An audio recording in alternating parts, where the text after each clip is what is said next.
حضرت ابو بکر نے تلاوت کیا یوم ندعو کل اناس بامامہم. ابو بکر نے تلاوت کی کہ محشر والے دن ہر ایک کو امام کی آواز سے بلایا جائے گا. صدیق نے آیت کو پڑھا, قرآن اٹھایا, مسجد نبوی میں نبی کے پاس جا کے عرض کی یا رسول اللہ ذرا سمجھائیے تو صحیح محشر والا امام کون ہے؟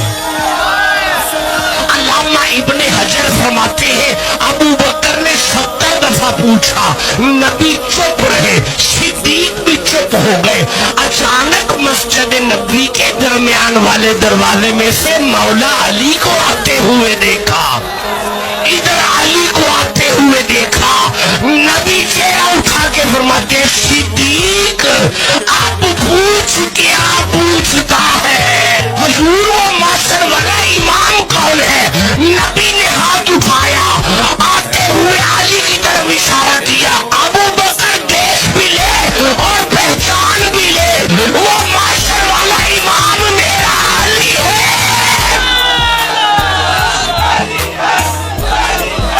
بسم اللہ. میں مرید ہاں علی دا, اوے میرا پیشوا علی ہے.